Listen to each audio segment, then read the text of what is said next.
Hey there, I'm the artist you've never heard of, and I'm about to change that. My father always says you can learn a lot about a man from the books he keeps on his shelves, so let's start there.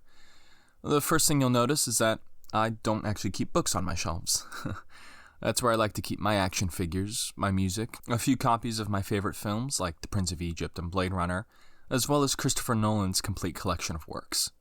There's a Master Chief helmet I wish I owned, and several posters of my own design that I definitely own, all surrounding a couch because, I'm just gonna be real, it's comfier than my desk.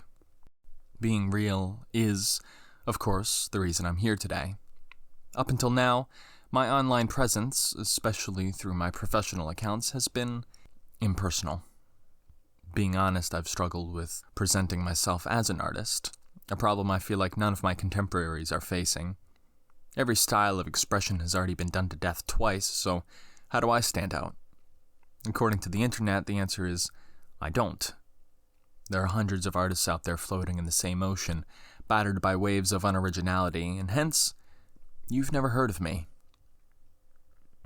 But maybe that's my fault. Let's change that today, shall we? I became an artist at the age of 5 when, after seeing the behind the scenes of The Lord of the Rings, I began to pursue filmmaking. That fine art, as it turns out, requires more than a single man, so I pursued instead the goals I knew I could accomplish on my own. Writing, illustration, graphic design.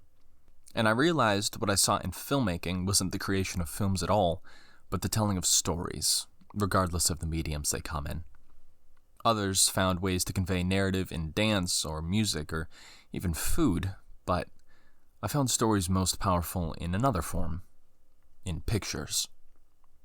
Enter the comic book. Where I once thought only superheroes and zombies owned a stage, I found worlds tucked within pages I hadn't ever realized were written. The works of Marvel and DC captivated my childhood like anyone else's, but their storylines eventually led me to the worlds of Jeff Smith and Kazuki Buishi.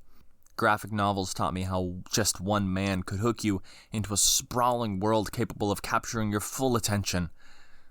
And with that inspiration, I began to draw. In 2015, I gifted a limited run of my first full-length comic to family and friends, a small victory which prompted me to start my own business, TimberW0lf Studios. I founded the studio for the purpose of creating engaging and fulfilling stories that balanced along that thin line of realism and hope. I wanted to show grit without reveling in gruesomeness. And offer escape without downplaying reality. This is when you could say I started my professional career as an artist, and I went from this to this. Since then, I've worked with colleges, sports companies, even partners with Blizzard Entertainment. I grew comfortable calling myself an illustrator, but a thought nagged at the back of my head. Are centaurs insects? No, not that thought. What does being an artist really mean? Yeah, that one. Don't get me wrong, I love illustration, and writing as well, but even after finishing hundreds of artworks and even a novel, the title of artist didn't sit right with me. And that's when my friend Local pointed out the problem with that word. But now I honestly think both sides miss the only correct perspective, which is that A, our language failed the moment it lumped screenwriting, sculpture, videography, and interpretive dance together under the same nebulous label, and B, the sort of art that concerns me cannot be objectively graded, but can at times be objectively analyzed, and that's the sweet spot where I want to exist. This man gets it.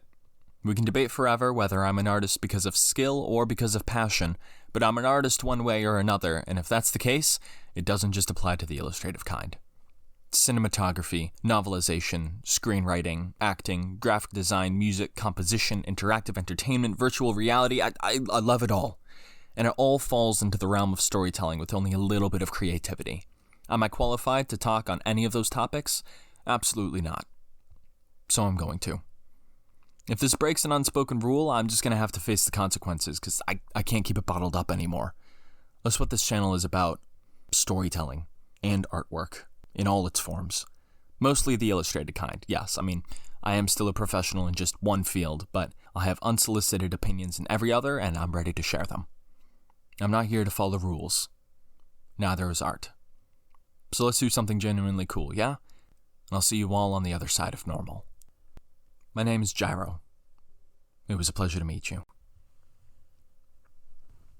All right. This is where the script ends, so I don't... Oh, that's right.